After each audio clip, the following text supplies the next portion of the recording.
Shalom, selamat pagi semuanya. Pagi ini saya akan baca sangat banyak ayat dan saya ingin bicara tentang Roh Kudus.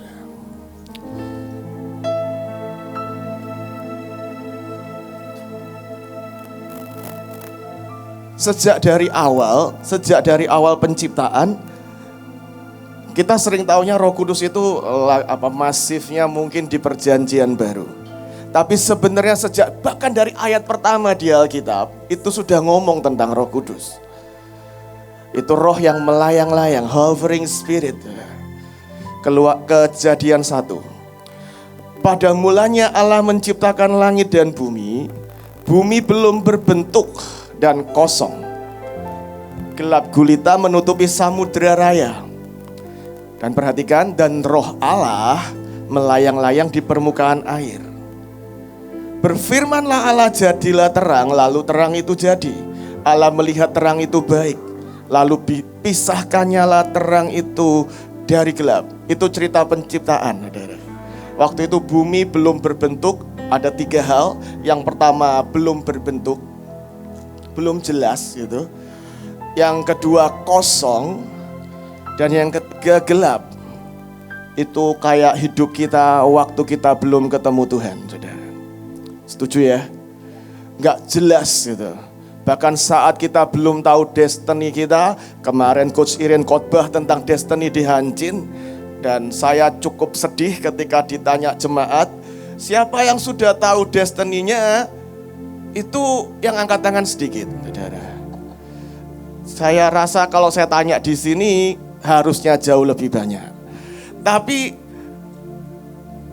ada yang belum tahu juga, ya kan? Bahkan tapi saya mau berkata gini, bahkan sebelum kita tahu destiny kita, sebelum destiny kita itu belum ada bentuknya, belum ada kejelasannya, rasanya masih gelap gitu, tahu gelap gitu kan. Destinimu apa, tahu gelap gitu.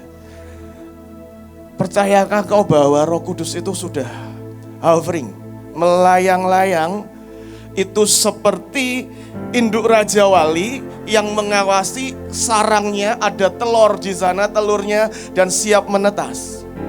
Itu seperti induk Raja Wali yang hovering di atas gunung, pohon yang tinggi, di atas sarangnya dia melayang-layang, nungguin, mengamati, menjagai, menyiapkan, membajak, merekayasakan sampai dia come alive. Sampai itu jadi.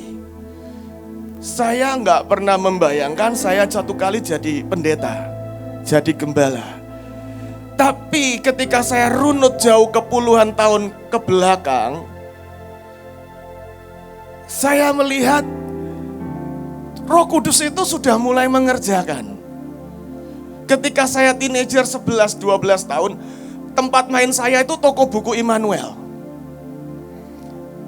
Ada sebuah dorongan loh, Sabtu ya pulang sekolah tuh cepet. Saya gak pengen hang out.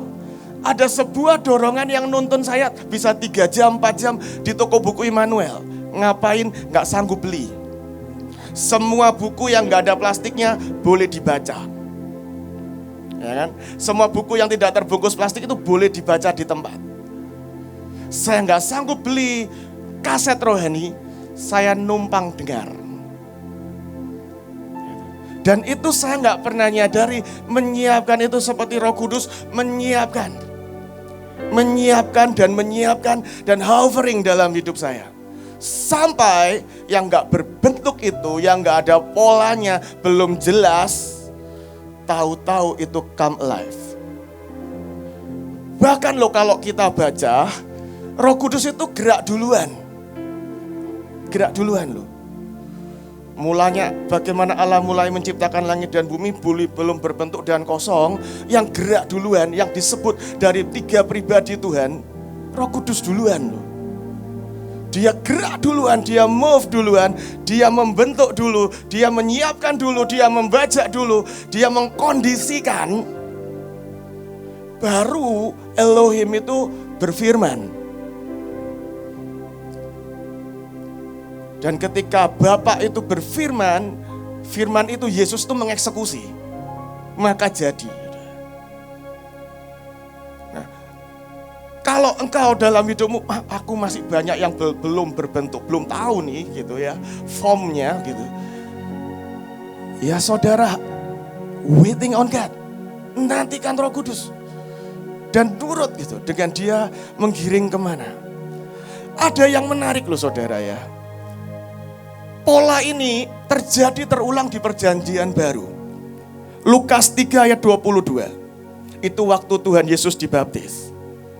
Perhatikan, turunlah Roh Kudus dalam rupa burung merpati ke atasnya. Baru terdengar suara. Dan terdengarlah suara dari langit, engkaulah anak yang aku kasihi, kepadamu-lah aku berkenan. Suara siapa? Bapak. Yang mengeksekusi siapa? Yang menjadikan itu daging, menjadi anak yang berkenan, menyelesaikan tugas, mati buat kita semua siapa? Yesus. Ada sebuah pattern yang bagaimana our God gitu ya, bekerja. Mereka ini enggak terpisahkan. Bapa, Putra dan Roh Kudus ini selalu bekerja komprehens gitu. Selalu ada di sana.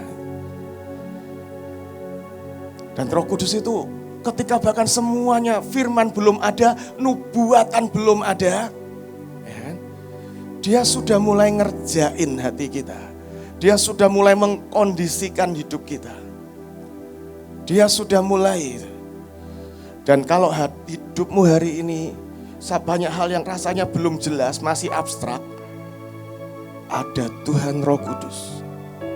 Ada Tuhan Roh Kudus yang dia pasti akan jadikan.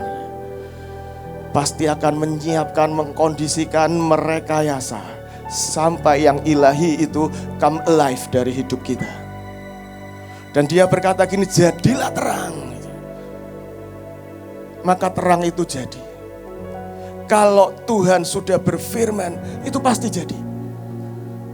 Itu pasti jadi. Saya belajar memikirkannya gak menolong, saudara. Memikirkannya gak menolong, saudara. Tapi masih suka mikir juga. Tapi memikirkannya sesungguhnya tidak menolong. Tinggal percaya saja, karena kalau Bapak itu sudah mengucapkan, firman itu akan menjadikan. Karena setiap yang keluar, firman yang keluar gak akan balik sia-sia. Gak akan zero. Gak akan.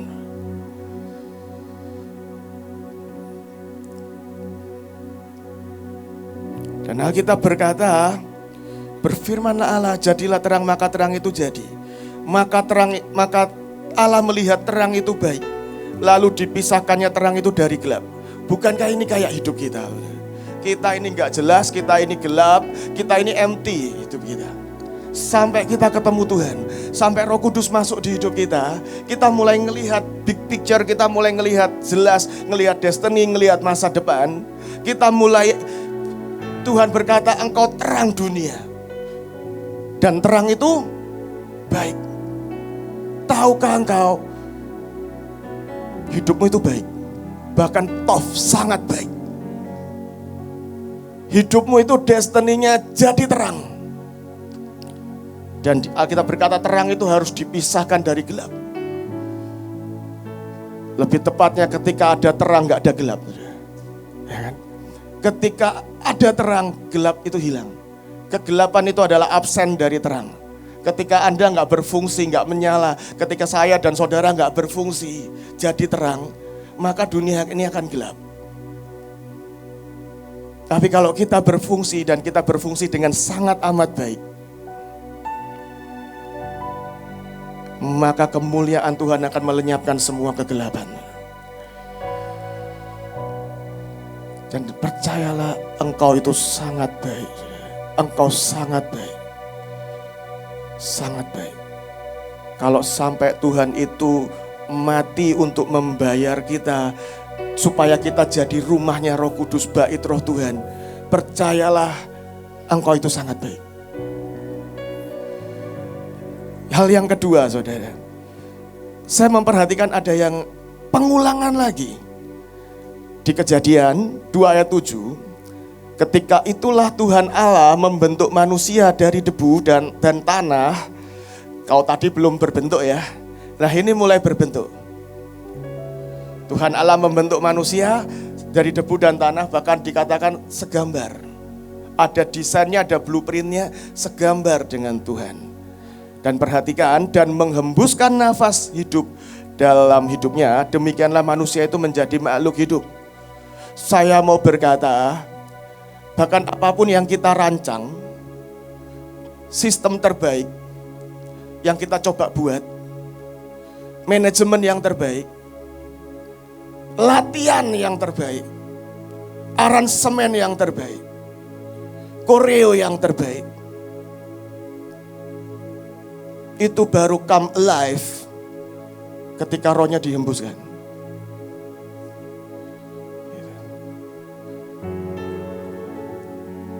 Itu baru akan come alive kalau itu dihembuskan dengan nafasnya Tuhan.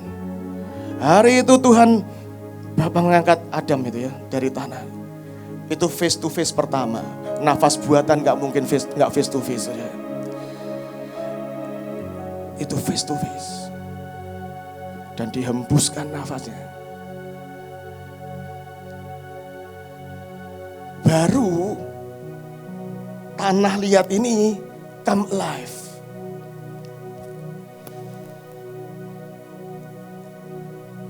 Tadi saya berkata, bahkan gereja, saya pelayanan di gereja, bahkan gereja, saya mau berkata diatur sebaik apapun, didesain sebaik apapun, di manage sebaik apapun, dirancang serapi apapun, kalau enggak ada roh Tuhan,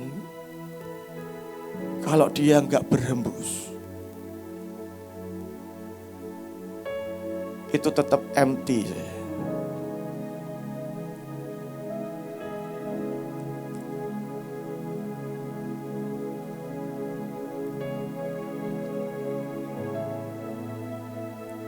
Yohanes 20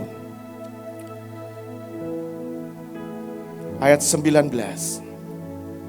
Ketika hari sudah malam, pada hari pertama minggu itu berkumpullah murid-murid Yesus di suatu tempat dengan pintu yang terkunci karena mereka takut pada orang-orang Yahudi. Pada waktu itu datanglah Yesus dan berdiri di tengah-tengah mereka dan berkata, damai sejahtera bagi kamu. Shalom Aleichem bagi kamu. Dan sesudah berkata demikian, dia menunjukkan tangannya dan lambungnya kepada mereka. Murid-murid itu bersuka cita ketika mereka melihat Tuhan. Dan maka kata Yesus sekali lagi, diulangi lagi, Shalom bagi kamu. Shalom Aleichem. Kata shalom gak pernah cuma sekedar damai, tapi alive dalam hidup yang utuh dan hidup dalam kelimpahan. Itu shalom. Sama seperti Bapak mengutus aku, demikian juga aku sekarang mengutus kamu. Perhatikan ini, dan sesudah berkata demikian, ia menghembusi mereka. Dan berkata, terimalah Roh Kudus. Apa yang terjadi di Eden ketika Tuhan menghembusi Adam? Karena tanpa rohnya, tanpa nafas Tuhan yang terkuat itu, menyadur dari istilahnya Bu Nita Joel, itu kita nggak akan come alive. Anda bisa tetap rajin latihan, saya bisa tetap khotbah, saya bisa tetap baca Alkitab, saya bisa tetap siapkan pelayanan saya. Tiap minggu ke gereja, jam 6 sudah di gereja. Sampai jam 6 malam.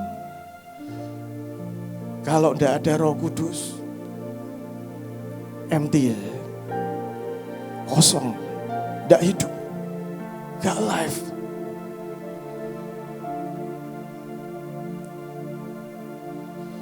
Dan sayangnya keturunan Adam itu kan kehilangan Roh Tuhan. Karena mereka itu opposite terus. Dan kemudian Roh Kudus membuat mereka banyak kehilangan. Tapi kenapa kok Yesus itu datang berkata, Shalom, aku mau kamu utuh, aku mau kamu whole. Aku mau kamu whole. Nggak cuman hidup, nggak cuman pelayanan, nggak cuman jadi murid, nggak cuman disebut rasul. Aku mau kamu wholeness. Aku mau jiwamu itu utuh, karena ketika manusia jatuh dalam dosa, jiwa ini banyak korapnya. Tapi Yesus hari itu datang, dia tunjukkan lambungnya, dia tunjukkan tangannya. I've paid you. Aku sudah tebus semua kesalahanmu, semua dosamu, aku sudah tebus. Dan dia berkata, kita sudah lunas dibayar, maka hidup kita ini sekali lagi boleh jadi tempat berdiamnya Roh Kudus.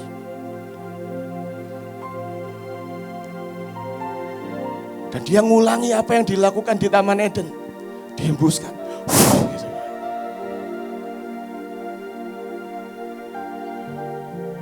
Saya pikir itu akan enggak dari jauh begini, saudara. Saya pikir menurut saya, dia datangi muridnya satu demi satu. Sedekat mungkin face dengan face, muka dengan muka. Dan dia hembuskan nafasnya.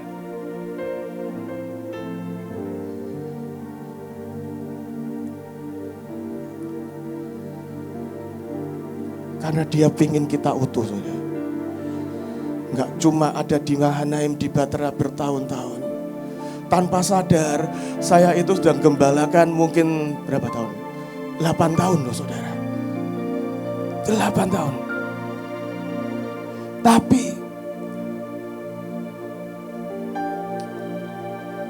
kalau enggak ada Roh Tuhan, kita bisa bertahun-tahun pelayanan tanpa menjadi utuh, tanpa menjadi alive.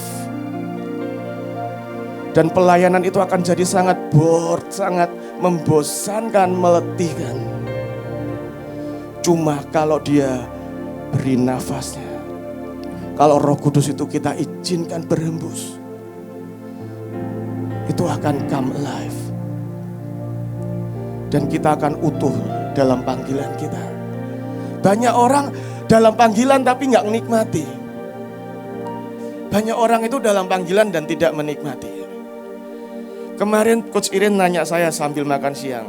Mungkin beliau ini ngelihat saya ini kan sebenarnya pendiam. Pendiam ya? Saudara setuju ya? Pendiam gitu. Kok bisa jadi gembala gitu? Fen, kamu tuh sebenarnya benar-benar menikmati dah jadi pendeta, jadi gembala gitu. Apa kamu itu alive? Jadi pendeta gitu. Sambil makan saya tidak tahu kenapa pertanyaannya ke sana. Tapi kalau saya sungguh-sungguh boleh jujur, boleh berkata, saya nikmati. Saya enjoy. Saya ini kan asalnya orang nerd. Kutu buku, lebih suka ketemu komputer daripada manusia. Sesungguhnya sampai hari ini ada sisi itu. Terakhir kali saya ambil kerjaan yang saya sekarang ini, yang interview nanya saya, kamu kenapa sih masih mau kerja? Saya butuh menyalurkan sisi nerd saya. Serius, itu interview jawaban saya begitu. Dan diterima. Dan tapi saya menikmati. Kalau Anda dalam panggilanmu, di dalam pelayananmu, rasanya semua berlangsung berat dan meletihkan, pagi ini kamu perlu Roh Kudus menghembusi hidupmu, saudara. Dan you will never be the same. Never. Dan dia berkata, ketika dia menghembusi mereka, dia berkata, terimalah Roh Kudus. Wow. Wow. Dia pengen engkau utuh. Dosa itu mengkorupsi banyak di hidup kita. Dari sejak kejatuhan Adam, itu dosa mengkorupsi sangat banyak di hidup kita. Sangat banyak. Kenapa kok Yesus harus ngulangi sekali lagi kejadian di Eden itu? Dia sungguh-sungguh mau yang korup itu di jiwamu, di batinmu itu pulih. Itu pulih. Dan solusinya apa? Roh Kudus. Diambusi. Dan dia berkata gini, loh, diambusi itu ternyata nggak otomatis. Makanya ada pesan ujungnya. Terimalah. Accept. Welcome it. Baruk haba. Seneng ke. Terima dengan welcome.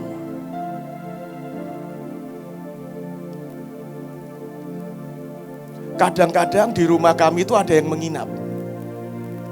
Bisa nginep 2 hari. Pernah sampai ada yang berbulan-bulan juga.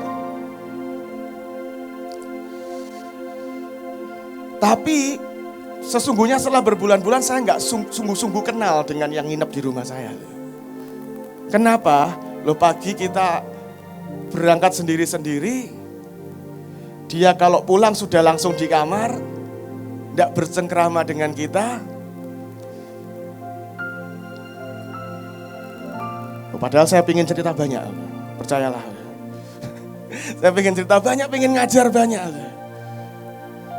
Tapi ya gitu, selalu sudah langsung masuk kamar. Besok lagi begitu. Udah gitu.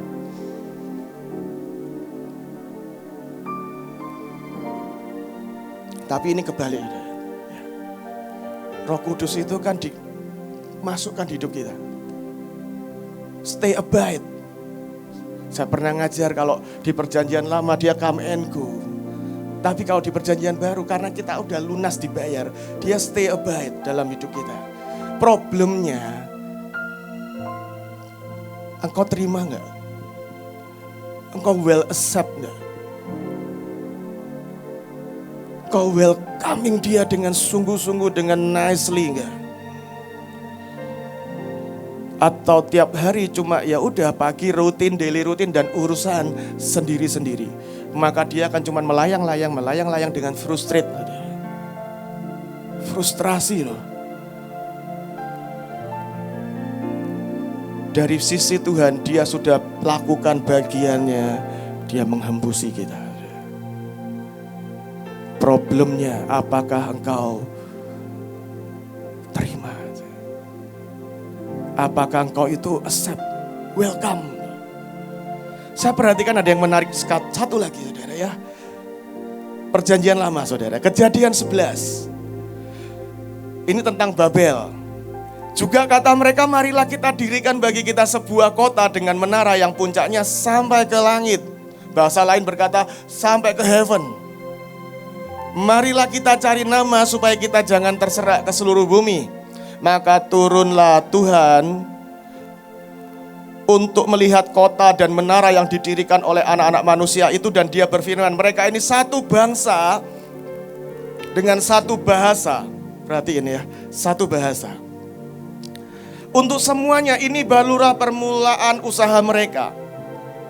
Mulai dari sekarang apapun yang mereka rencanakan tidak ada yang tidak akan dapat terlaksana.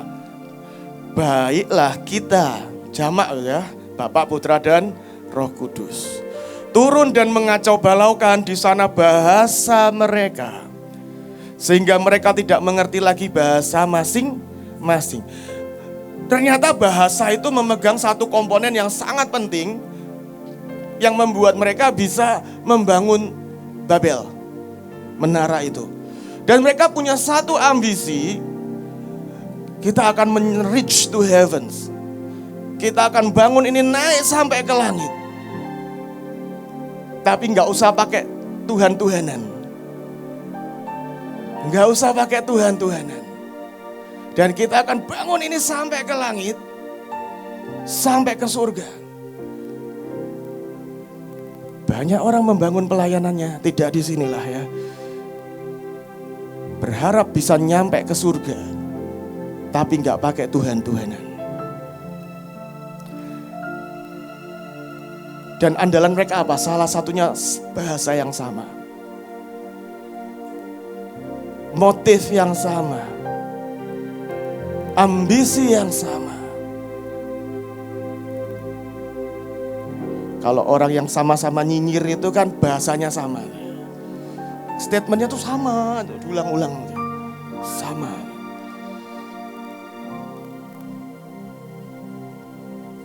Dan Alkitab berkata, baiklah kita mengacaukan mereka. Yang dikacaukan apa? Bahasanya. Sehingga apa? Mereka satu dengan yang lain gak sepaham. Gak bisa unity. Gak bisa connect. Gak bisa saling paham, saling ngerti. Gak bisa. Tapi perhatikan, Kisah Para Rasul 2. Perhatikan ketika hari Pentakosta. Kisah Rasul 2 ayat 4. Maka penuhlah mereka dengan Roh Kudus. Perhatikan, lalu mereka mulai berkata dalam bahasa-bahasa yang lain, seperti yang diberikan oleh Roh Kudus itu kepada mereka untuk mengatakannya. Pernah gak Anda ketika kita lagi nyembah, deep worship, bahasa roh, Anda rasanya seperti fly to heaven? Pernah gak? Pernah gak? Kenapa? Bahasa kita sama.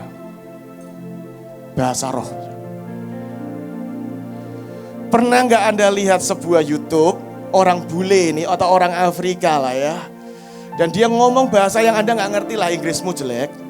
Tapi ketika dia berbahasa roh, tiba-tiba di sini kayak nyantol, saudara. Pernah gak?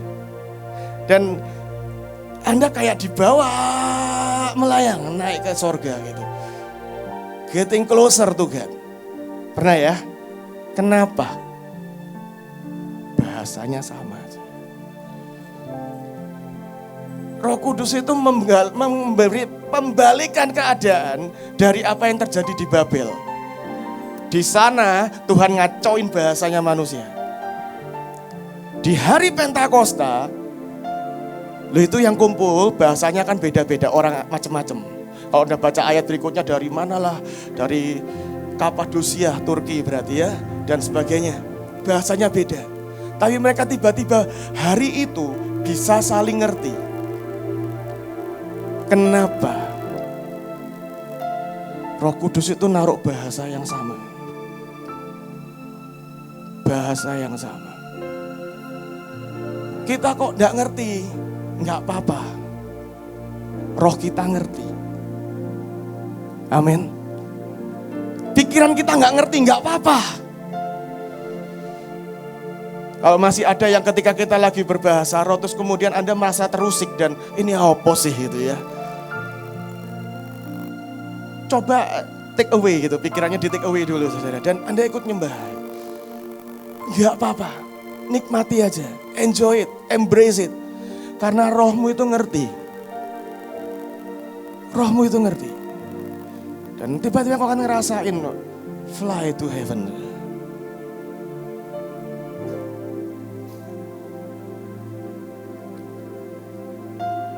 Dan roh itu membuat kita naik. Kalau Roh Kudus itu kan membuat kita jadi makin ilahi. Nyembuhin orang sakit. Nanti sudah bahkan akan membangkitkan yang mati.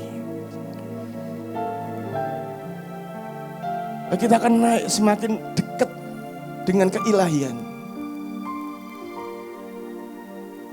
Mujizat, keajaiban, lawatan.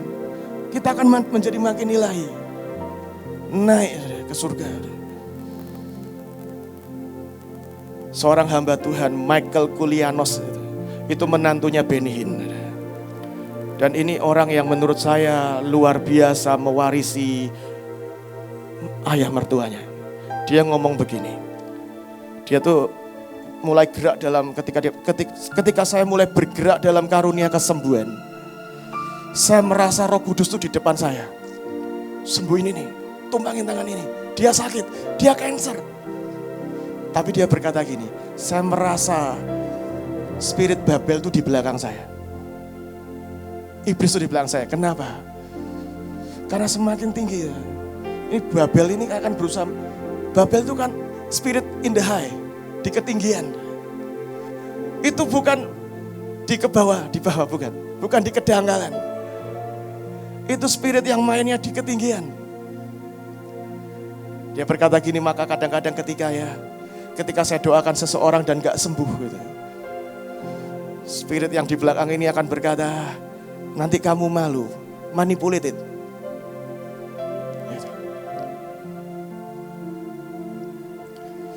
Ketika ada yang sembuh, orang tepuk tangan. Ya.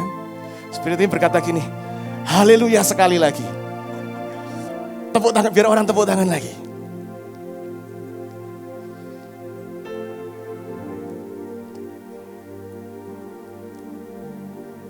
Maka roh ini harus dihardik, diusir jauh-jauh.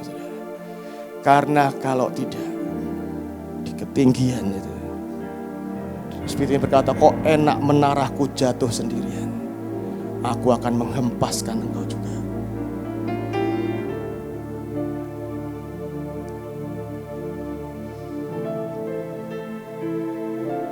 Tapi Roh Kudus ini saudara, ini saudara yang akan nyatuin kita. Kita ini gak usah soal bahasa lah. Sifat aja kita bertolak belakang. Preference aja bertolak belakang.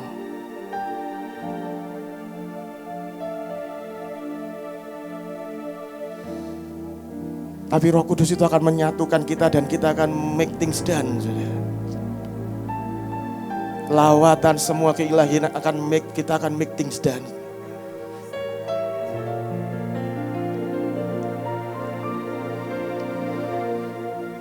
Yang terakhir saudara. Kejadian 6 ayat berapa ya ini ya? Ayat 3. Kejadian 6 ayat 3 saya bacakan dalam King James ya. And the Lord said, my spirit shall not always strive with man, for that he also is flesh. Itu sampai situ ada. Roh Kudus itu gak akan selama-lamanya tinggal mimpin hidup kita. Kalau kita baca di perjanjian lama, Roh Tuhan itu nuntun. Guidance. Sebenarnya fitur penolong dan penuntun pada segala kebenaran itu sudah ada di perjanjian lama. Tapi masalahnya bangsa Israel itu suka eyel-eyelan. Makanya Tuhan berkata gini, maka rohku itu gak akan selamanya eyel-eyelan. Strive, berdebat, berjuang, maksa. Gak akan. Karena mereka toh cuma pengennya kedagingan dan keinginnya semua yang najis dan semua dosa.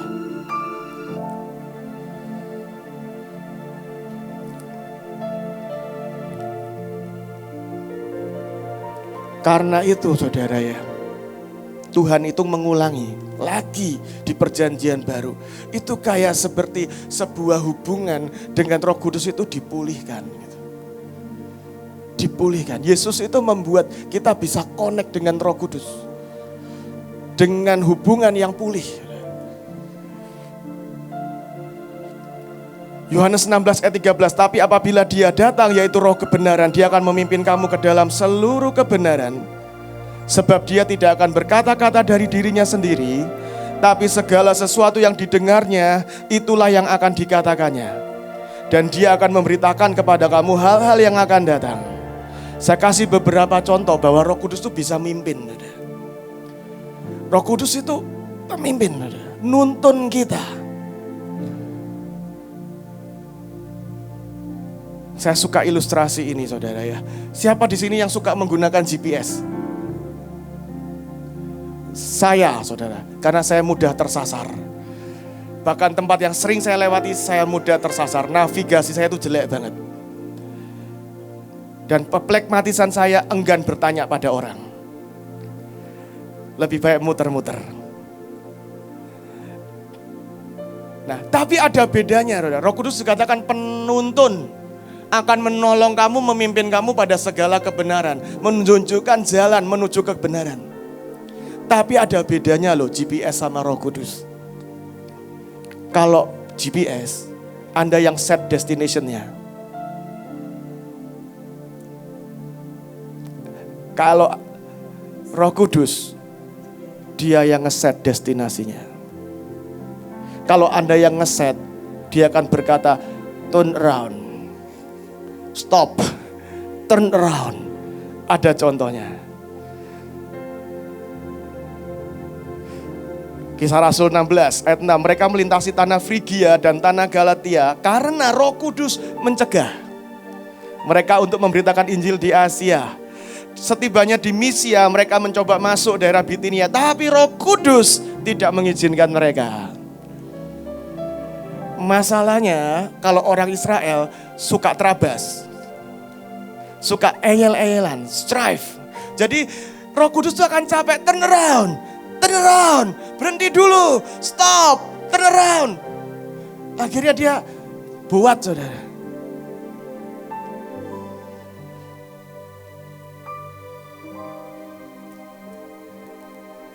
Menuntun pada segala kebenaran itu menurut saya hanya bisa kalau kita set. Kalau kita serahkan dia untuk set destinasinya.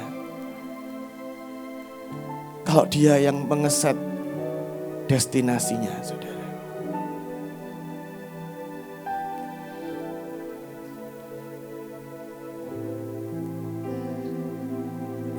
Salah satu impian saya itu sebenarnya waktu saya teenagers gitu ya, saya kuliah itu, impian saya itu bukan jadi pendeta.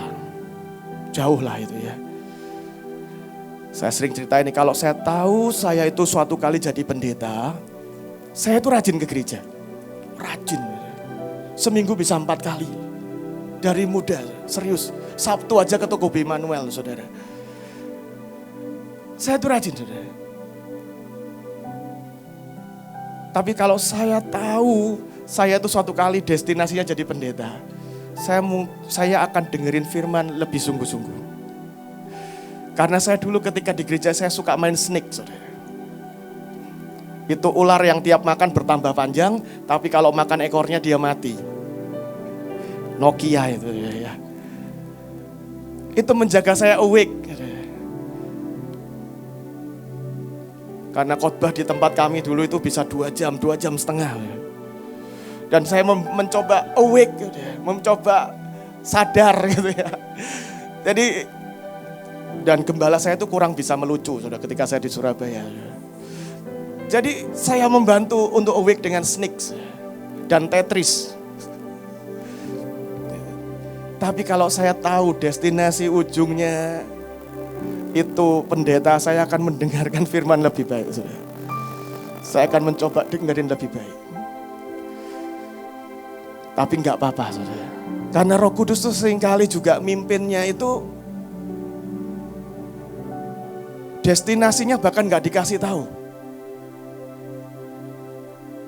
Kadang cuma dikasih tahu sepotong-sepotong. Mungkin hari itu kalau saya dari Surabaya ke Jakarta, kan cuma dikasih tanda sama Roh Kudus. Berangkat ke Jakarta, pindah ke Jakarta. Coba kalau ditambahin informasi yang nanti tak jadiin pendeta di sana, mungkin murung saya, saudara. Tapi puji Tuhan, kadang-kadang dia memang kasihnya piece by piece, supaya kita bisa ngikuti, supaya nggak panic attack. Kasihnya piece by piece, saudara. Balik lagi, salah satu mimpi saya itu sebenarnya destinasi hidup saya yang saya pengen tuju. Saya tuh pengen kerja di luar negeri. Di negara yang lebih rapi, lebih bersih, lebih baik. Gajinya dolar gitu ya, USD atau apapun lah yang rate-nya bagus, yang tertib, disiplin, gak resist gitu. Dan Tuhan itu membelokin dengan begitu rupa. Saya tuh bersyukur saya ngikuti dia. Suatu hari saya gak nyari-nyari. Saya dapat sebuah kerjaan freelance 3 bulan. Dan itu sempat sekian minggu di Singapura. Ada 2 minggu saya ada di Singapura. Itu di gedung yang baru banget, salah satu gedung yang paling bagus gitu. Pantry-nya tuh sehol ini. Pantry-nya. Kopinya macam-macam udah. Keren banget. Sofanya banyak. Pantry dan lobbynya tuh sehol ini. Gede banget, hotelnya baru, gedungnya tuh baru, kinyis-kinyis. Saya ada di lantai sekian puluh, itu 2 minggu saya di Singapura. Dan hari Minggu, nyangkut lah, tidak ke gereja, Bapak Gembalanya absen, saudara. Malu-maluin. Absen dan lagi di mana? Kerja. Ngantor di Singapura. Saya lupa akan mimpi saya hari itu. Di depan laptop, gedung yang keren banget, negara yang ya keren lah. Tetap keren. Tapi hari itu tiba-tiba Roh Kudus nyentil saya. Enak mana, di gereja apa di sini? Hari Minggu gini.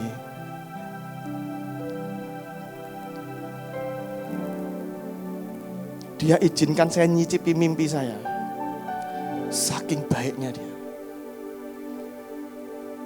Karena kalau enggak mungkin loh ya. Ketika tekanan pelayanan, himpitan pelayanan, gesekan sana sini, terbersit di hati. Mungkin kalau aku enggak jadi pendeta, aku jadi kerja di luar negeri beneran seperti mimpiku, mungkin lebih enak kali ya gitu ya. Dan dia dengan humble-nya, dengan manisnya, saya nggak cari sungguhan. Saya bahkan sudah lupa mimpi itu. Karena dicekokin si cintai Indonesia, cintai Indonesia, cintai Indonesia ya kan. Cintai Indonesia.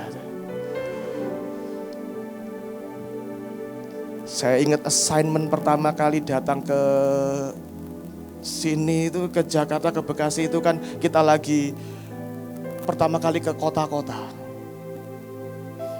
Kita dapat satu daerah di Jawa Barat, Karawang, Garut dan sebagainya. Itu baru pertama kali peperangan rohani sampai ke hutan-hutan, saudara. Cintai Indonesia, saudara ya. Tapi hari itu saya di Singapura. Roh Kudus cuma bilang gini, ini hari Minggu loh, jam 9. Enak mana?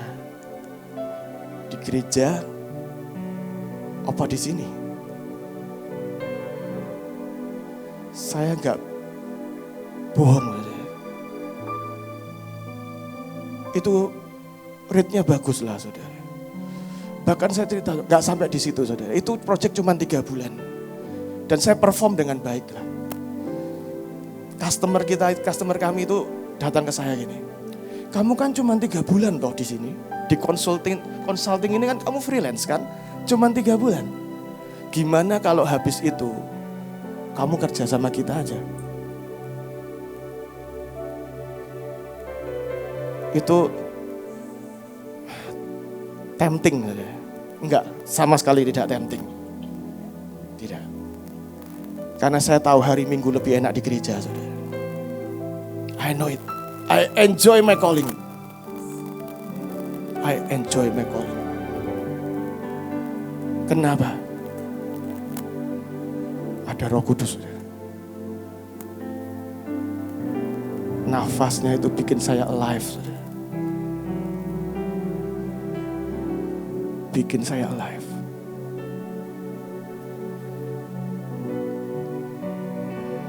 Mari sembah Tuhan. Mari sembah Tuhan.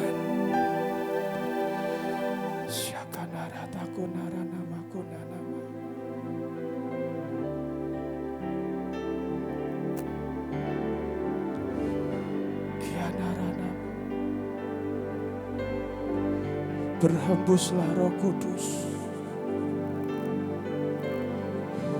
Mari dengan lembut nyanyi lagu ini.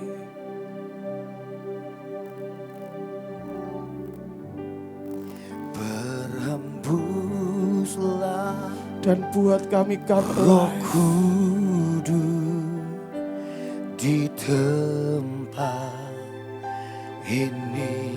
Berhembuslah Roh Kudus dengan kuasa-Mu.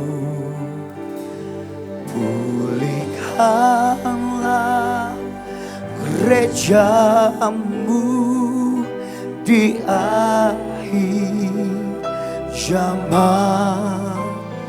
Berhembuslah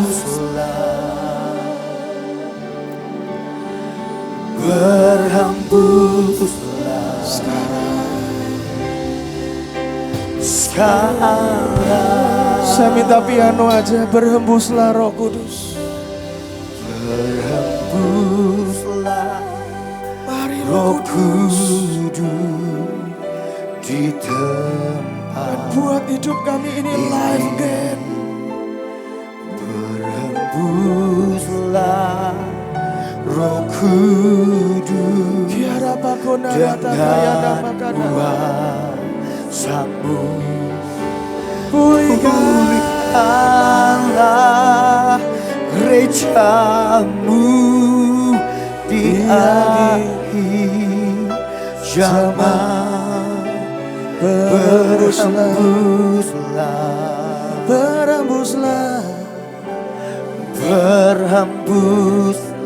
sekarang.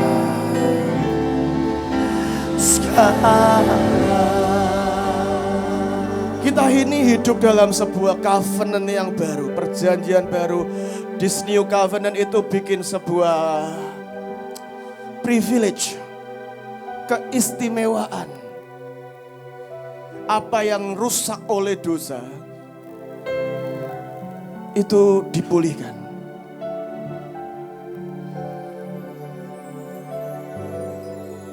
Hubungan dengan Roh Kudus itu precious.